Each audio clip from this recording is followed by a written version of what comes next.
One of the most common situations in chess that you will find yourself in is when you have a bishop against a knight. And understanding what you should be thinking about, how you should approach the game in that situation is very, very valuable. That's what we're going to be focusing on in this lesson.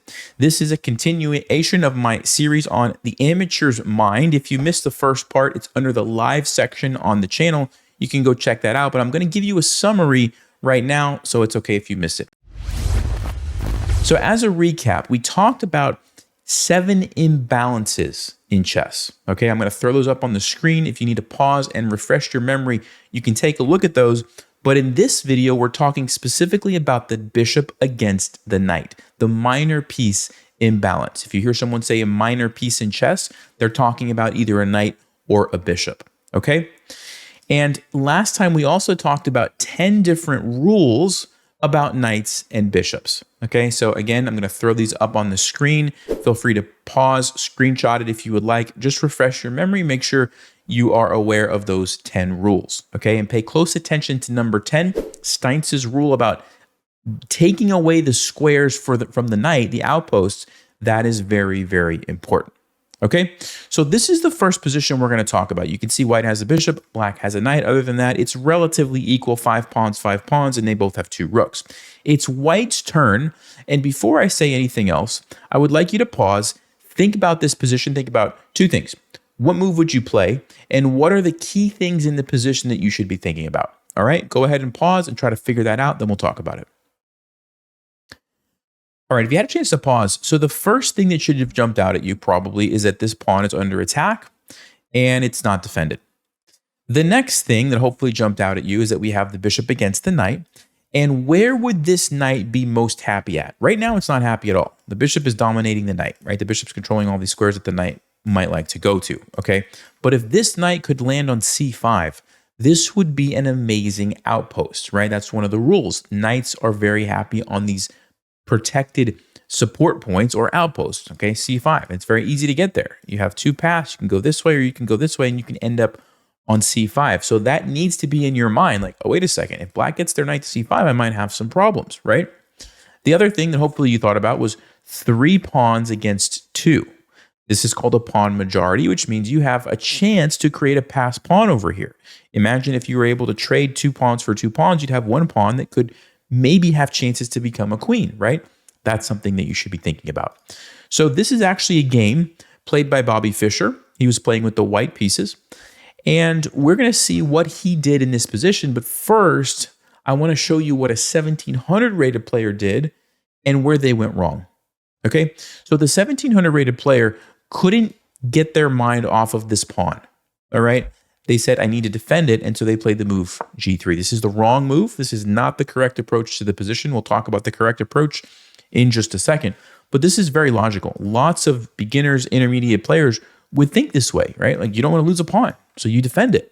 The problem is now you give black time. They play knight d7, and guess what?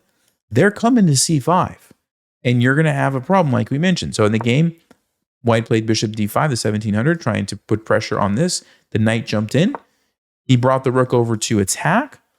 Black simply traded these pawns, moved the king, and here white blundered. They played rook f2, which allows the powerful move rook f8, which pins the bishop here, and he's going to just take it next move, and white is just losing.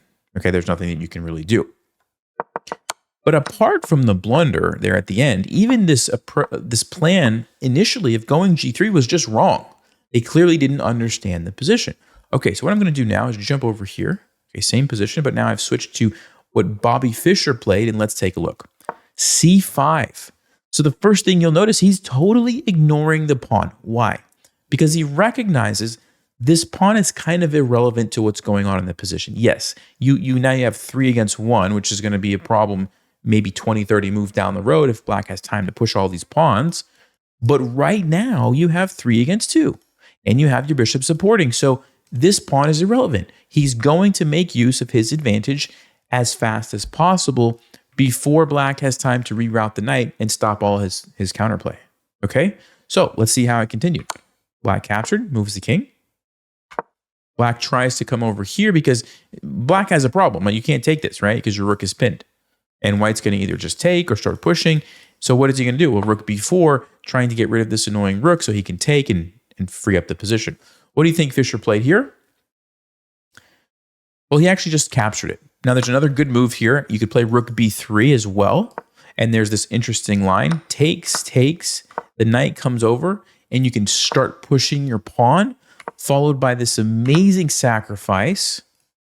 And then your pawn cannot be stopped. Now, I'm not expecting you to have calculated all that. The point is that white is able to get a winning position by using some tactics and using their advantage in the position. The imbalance of this pawn majority, 3 against 2, and the fact that the bishop is well positioned to support all the stuff that's going on. Notice it's stopping the rook from coming behind the pawn, and the knight can't do anything, and you win.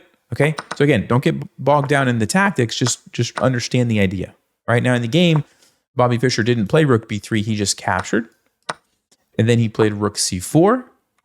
And after this, he captures, and this is kind of the position he was going for. He now has this passed A pawn, which is supported by the bishop all the way to the queening square.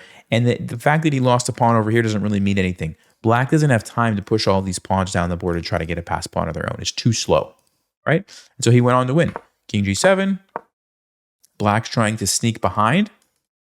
Fischer says, nope, I don't think so. I'm going to stop that, and I'm going to go behind myself.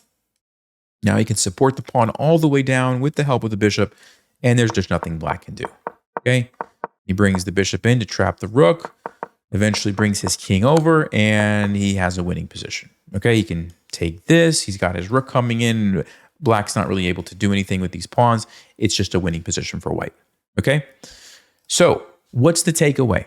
When you see a position like this, stop and consider the imbalances. And if you notice 3 against 2, supporting with the bishop, that's a huge clue.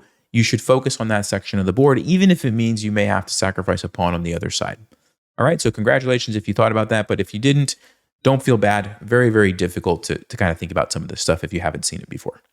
All right, next example I have for you, it's black to play. Before I say anything, I'd like you to pause and think, what move should you play here as black? All right, if you had a chance to look at that, so you can see the imbalance right away. We have 2 bishops, and white only has 1 bishop, and they have the knight. The knight right now is very well defended. It's supported by this pawn, and we can't really do anything with that, right? It's just defended too many times. But we can make use of Steintz's rule, which is what? Take away the advanced outpost of your opponent's knights. So how do we do that?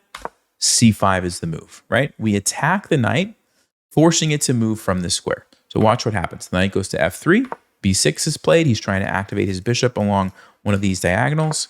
The knight jumps into a new powerful outpost, right? We don't really want to take that, give up our bishop, and open up the queen and rook battery on our king. Saves his queen.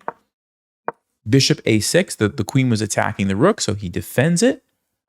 And now, f6. Following the rule of taking away the squares from the knight, right? Knight goes back. What do you think he played next?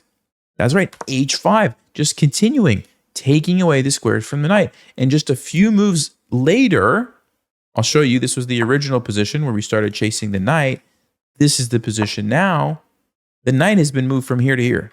Much more passive position from the knight, and now the bishops are starting to take over the game. Okay, so queen f7 was played. He's getting away from the rook. I'll show you a few more moves. f5, g5 just pushes by. Bishop goes back to a very powerful diagonal. Rook comes up. He's created this queen and bishop diagonal here, and the knight is just not doing anything. It just doesn't have anywhere to go, right? Even if you tried to somehow move it here later, like where are you going to go? Everything is taken away by these pawns, right? And so he's totally controlled the knight. It's kind of like white's playing without the knight. It's just not really doing anything. And then rook d1, he wins the pawn. Bishops are very, very powerful, brings the rook over, infiltrates with the rook and the queen. Again, this knight is just not even doing anything, and black went on to win. Okay, so the key takeaway, when you see a position like this, if your opponent has a knight somewhere that you can chase away with your pawns, that's a great place to start and a good thing to think about. All right, guys, so I have another example for you, and this is a very tricky position, so think carefully before you answer. But what move should black play in this position? All right, well, if you had a chance to look at that, so a 1700 rated player was given this position, and they noticed the queen and the bishop. lining up here, and they wanted to make use of that, somehow trying to get a checkmate on the white king. And they noticed the knight was blocking it, and so the move that they wanted to play was f5. Now, based on the rule that I just have been explaining to you, you would think this is a good move, right? Because you are kicking the knight off of a square, right? However, it's the wrong approach in the position. Why? This is where it gets a little bit tricky. So the first thing I want you to understand is just because there's a rule or a principle doesn't mean that it's always true. It's something you want to think about, but there might be exceptions. And this is an example of an exception. Why? Well, for one, when you go here, you give up control of the e5 square. Okay, yes, you gain control of the e4 square temporarily, but now e5, you no longer have any pawns that can control it, which means if the knight reroutes, eventually gets to f3 and e5, you're going to have a big problem, right? Because now you no longer have a way to get rid of the knight unless you give up your bishop, but then they just recapture. So this is why you have to be careful. In the other example that we looked at, the knight wasn't able to jump around to a new really powerful outpost. So that's a question you have to make sure you understand, right? And so in the game, black was totally focused on just trying to open up things and get a quick checkmate. They played the move e5 here. White captured it. Then black brought the rook over. But after white played rook f2, black was just in trouble, right? They're already in a couple moves have started to lose the position, okay? So let's go back to the beginning. Sorry about that. Let me flip the board. Okay, so this is the same position. And now I want to show you what the best approach in the position was. f6. What are we doing? Why would we go f6? Well, there's another rule about knights and bishops. If you remember, it's that bishops perform best in open positions. Is the position very open right now? Not exactly. I mean, yes, the bishop is doing something, and yes, this is kind of cool. But other than that, it's not really that open, right? So what is the idea of f6? We're going to play e5 and really open things up.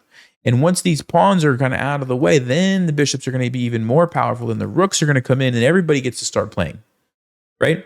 So this example kind of teaches you, like, you can't just always think, like, every single time there's a rule and I just follow it blindly. Oh, there's a knight on a square. I'll just attack it because that's what the rule says.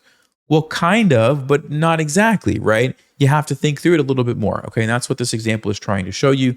And so as an example, h4, e5, takes, h5, white is trying to create some of their own threats.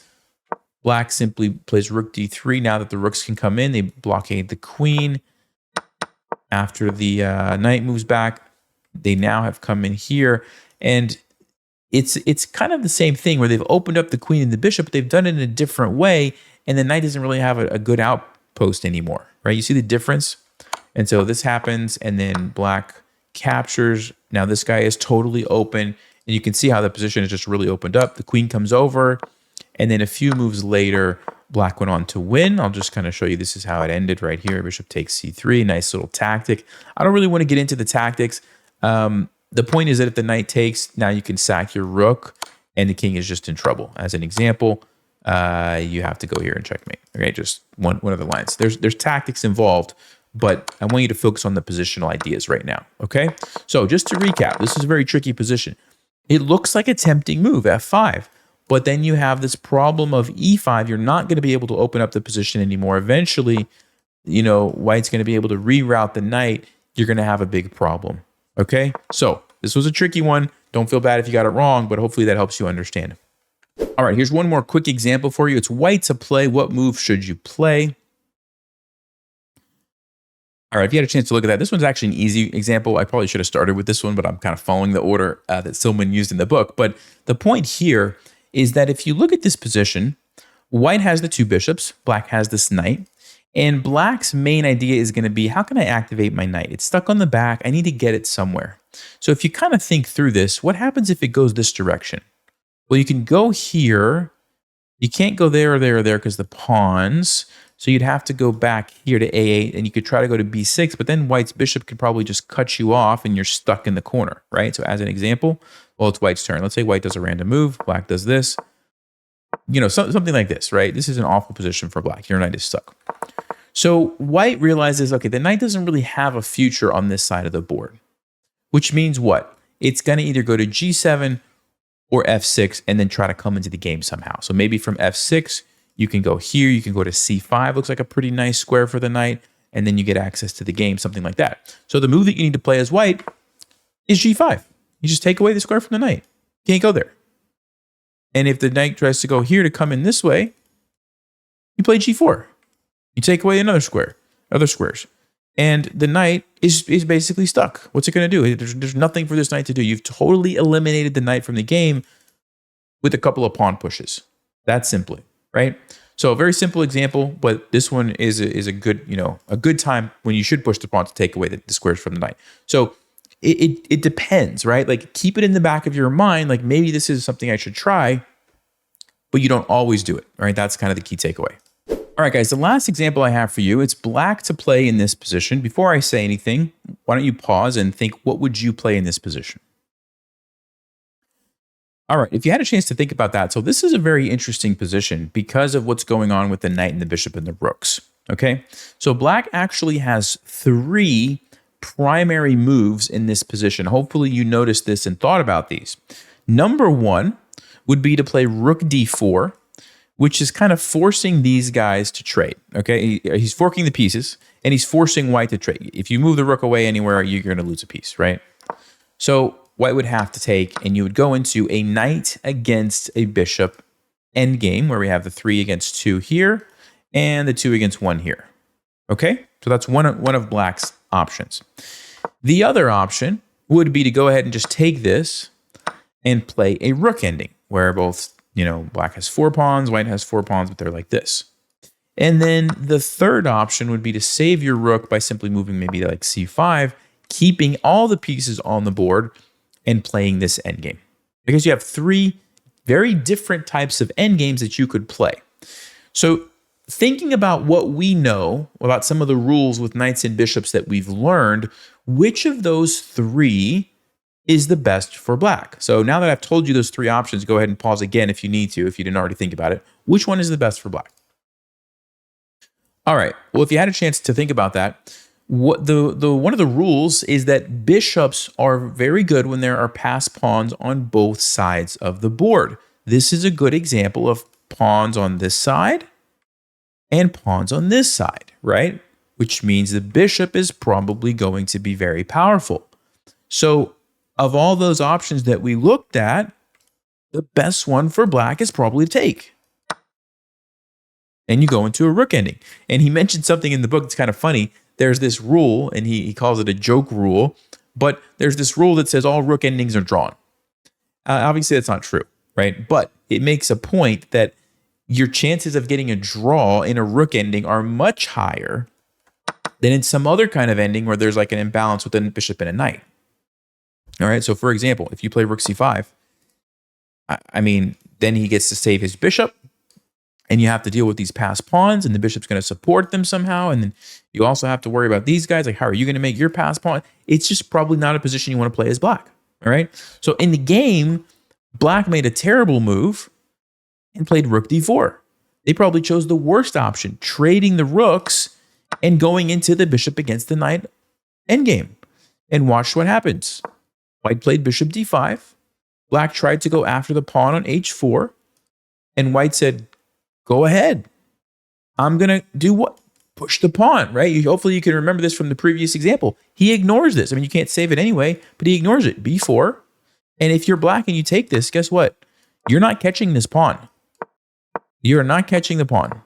Now you have to sacrifice your knight, right? And actually, there's a different move here for white, apparently, which is just running with the king. And I guess the idea is if you let black sacrifice here, and I'm just noticing this now, black has a lot of pawns, and maybe this is somehow a draw according to Stockfish because you're going to push your pawns here. So it's not quite that simple. But if white is smart, they'll just leave it like this, bring the king up, start taking things, and eventually this other pawn is going to join and they're going to win. So I kind of messed that example up. But the point is that going over here is not really a great strategy for black. And so in the game, they decided now to play knight e3, kind of changing their strategy. White played bishop b3, f5, b5, f4, king d2, king e1 stops black's pawn. You have a problem here, and white went on to win. Okay, So what's the takeaway?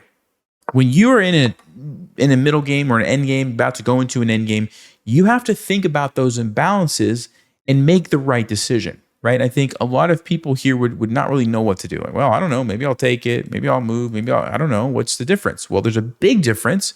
And knowing the imbalances and the rules that we've talked about can help you make the correct decision.